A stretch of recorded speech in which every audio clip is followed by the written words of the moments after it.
இன்னைக்கு சமையல் விருந்தில் நாம வந்து குதிரைவாலியில சாதம் எப்படி வைக்கிறதுன்னு பார்க்க போறோம். ரொம்ப ஈஸியா பண்ணக்கூடிய ரெசிபி. அதாவது கார்பு சேர்க்கக்கூடாது அப்படின்னு நினைக்கிறவங்க வந்து இந்த குதிரைவாலி சாதத்தை வச்சு சாப்பிடலாம். வாரத்துக்கு 2 தடவை நீங்க வச்சு சாப்பிடலாம். ரொம்பவே நல்லா இருக்கு. ஈஸியா ஜீரணமாயிரும். பசி உங்களுக்கு ரொம்பவே எடுக்காது. நாம வாங்க வீடியோக்குள்ள போகலாம். குதிரைவாலி சாதம் எப்படி வைக்கிறதுன்னு பார்க்கலாம். இங்கே நான் குதிரைவாலி வந்து 1/2 கப்புக்கு எடுத்து வச்சுருக்கேன். முதல்ல நம்ம கழுவிக்கலாம். ஒரு பவுலில் மாற்றிட்டு இதை 2-3 தடவை தண்ணியில் நல்லா கழுவி எடுத்துக்கிறோங்க. இப்போ நம்ம கழுவி எடுத்தாச்சு. இதை வந்து ஒரு பேனில் போட்டுட்டு அதில் 1/2 கப்புக்கு நம்ம குதிரைவாலி எடுத்துருக்கோம் இல்லையா, அதனால் நீங்கள் 1.5 கப்புக்கு தண்ணி சேர்க்குறேன். இது நீங்கள் 1/4 கப்புக்கு எடுத்திங்கன்னா 3/4 கப்பு தண்ணி சேர்த்துக்கிறங்க. அதில் கொஞ்சோண்டு உப்பு சேர்த்துக்கிறங்க. அதுக்கப்புறம் ஒரு 1/4 டீஸ்பூனுக்கு எண்ணெய் சேர்த்துக்கலாம். சேர்த்துட்டு இதை மீடியம் டு ஹைலே வச்சு குக் பண்ண விடுங்க. அப்பப்போ இடையில கிண்டி விட்டுக்குங்க. ஏன்னா நம்ம ஓப்பன் பேனில் வச்சு குக் பண்ணுறனால அது வந்து கீழே அடி பிடிச்சிடக்கூடாதுனால நம்ம அப்பப்போ லைட்டாக இந்த மாதிரி கிளறி விட்டுக்கிறோம். இப்போ பாருங்கள், நல்லா தண்ணி வற்றிட்டு வருது. இந்த மாதிரி ஃபுல்லாக தண்ணி வற்றிட்டு வர வரைக்கும் நம்ம நல்லா மிக்ஸ் பண்ணணும். சைட்ஸ் எல்லாம் எடுத்து விட்டு நீங்கள் மிக்ஸ் பண்ணுங்கள். இப்போ பாருங்கள், தண்ணி ஃபுல்லாக வற்றிடுச்சு. இப்போ அடுப்பை ஆஃப் பண்ணிட்டு இதை கொஞ்சம் ஆற விட்டுருங்க. இப்போ இன்னொரு பேனில் வந்து நான் 2 டீஸ்பூனுக்கு எண்ணெய் சேர்த்துருக்கேன். இங்கே நான் வந்து நல்லெண்ணெய் தான் எடுத்திருந்தேன்.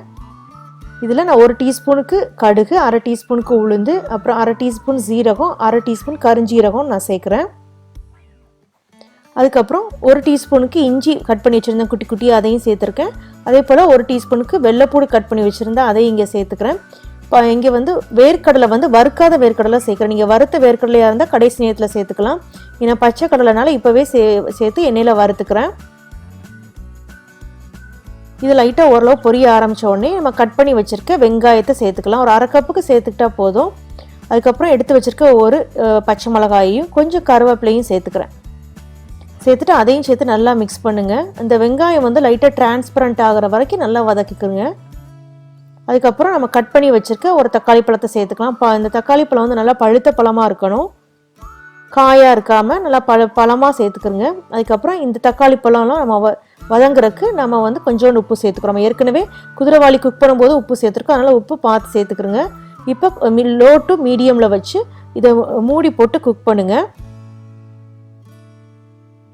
இப்போ பாருங்கள், இப்போ வந்து நம்ம ஓப்பன் பண்ணி பார்த்தோம் அப்படின்னா நமக்கு வந்து இப்போ நல்லாவே குக் ஆகிருக்கு இல்லையா. இப்போ இதில் நான் வந்து 1/4 டீஸ்பூனுக்கு மஞ்சள் தூளும் 1/2 டீஸ்பூனுக்கு நான் வந்து மிளகாய் தூளும் சேர்த்துக்கிறேன். சேர்த்துட்டு இதையும் சேர்த்து நல்லா வதக்கி விடுங்க. இப்போ நம்ம வந்து இந்த குதிரைவாலி பார்த்தோன்னா இப்போ நமக்கு நல்லாவே ஆறி இருக்குது. இதை லைட்டாக இந்த மாதிரி உடச்சி விட்டுக்கலாம். இப்போ நம்ம வந்து ஏற்கனவே வதக்கிட்டு இருந்த இந்த கலவையும் ரெடி ஆயிடுச்சு இல்லையா. இதில் வந்து நம்ம அந்த குக் பண்ணி வச்சுருக்க அந்த குதிரைவாலியை ட்ரான்ஸ்ஃபர் பண்ணிடலாம். இங்கே நான் குதிரைவாலி வந்து கொஞ்சம் குழஞ்சாப்பில் தான் எடுத்திருக்கேன். உங்களுக்கு உதிரியாக சாதம் வேணும்னா இந்த குதிரைவாலியை வந்து ஒரு 1/4 மணி நேரம் தண்ணியில் ஊற போடுங்க. ஊற போட்டதுக்கு அப்புறம் இதே குவான்டிட்டிலேயே தண்ணி வச்சு நீங்கள் சமைச்சிங்க அப்படின்னா உங்களுக்கு வந்து கொஞ்சம் உதிரியாக கிடைக்கும். நான் இந்த மாதிரி குழஞ்ச மாதிரி வேணுங்கிறக்காண்டி தான் இந்த மாதிரி நான் சேர்த்தேன். இந்த மாதிரி நல்லா மிக்ஸ் பண்ணி விட்டதுக்கப்புறம் கொஞ்சோண்டு வெட்டி வச்ச குடமிளகாயை சேர்த்து கடைசி நேரத்தில் மிக்ஸ் பண்ணி விட்டு அடுப்பை ஆஃப் பண்ணிடுங்க. ஏன்னா அப்போ தான் சாப்பிடும்போது நல்லா க்ரன்ச்சியாக இருக்கும். இப்போ நமக்கு ரொம்ப டேஸ்டியான குதிரைவாலி சாதம் எப்படி வைக்கிறதுன்னு பார்த்துருப்பீங்க. நம்ம தக்காளிலாம் போட்டு நல்லா டேங்கியாக இருக்கும் சாப்பிடவே. அதாவது ரொம்ப நாள் இந்த பத்திய சாப்பாடு சாப்பிட்டவங்களுக்கு இந்த மாதிரி வச்சு சாப்பிடும்போது ரொம்பவே நல்லா இருக்கும். கொஞ்சம் வித்தியாசமாக ட்ரை பண்ணி பார்க்கலாம். ஏற்கனவே நம்ம சமையல் விருந்தில் வந்து வரகு அரிசி கஞ்சி வச்சுருக்கோம் நாம. அதே போல் இந்த குதிரைவாலியும் நம்ம சாதம் ட்ரை பண்ணியிருக்கோம். நீங்கள் ட்ரை பண்ணி பாருங்கள். பார்த்து கமெண்ட்ஸ் சமையல் விருந்தில் போஸ்ட் பண்ணுங்கள். இந்த வீடியோ உங்களுக்கு பிடிச்சிருந்தா சமையல் விருந்து சேனலை லைக் பண்ணுங்கள், ஷேர் பண்ணுங்கள். கூட பெல் சிம்பிளை நீங்கள் கிளிக் பண்ணிக்கிட்டு நான் அப்டேட் பண்ணுற வீடியோஸ் உடனே பார்க்கலாம். நம்ம இன்னொரு வீடியோவில் சந்திக்கலாம். நன்றி, வணக்கம்.